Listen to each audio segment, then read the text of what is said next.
Hello everyone, today I will show you how to add a new signature in Outlook. Open your Outlook file. Now open new email.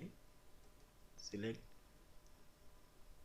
Now click on this email body and select message option. Here you will find this signature option. Select here. Now select signature and select here new option and new. Type your new email name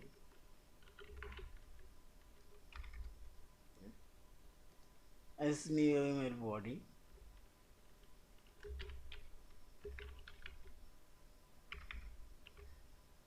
Also says new email body, font size and font style, Arial and bold, italic and underline.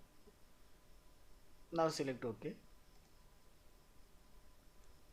and when I select signature as it 10, yeah, this signature already inserted and new signature already created. Thank you for watching. Please subscribe, like, share and comment.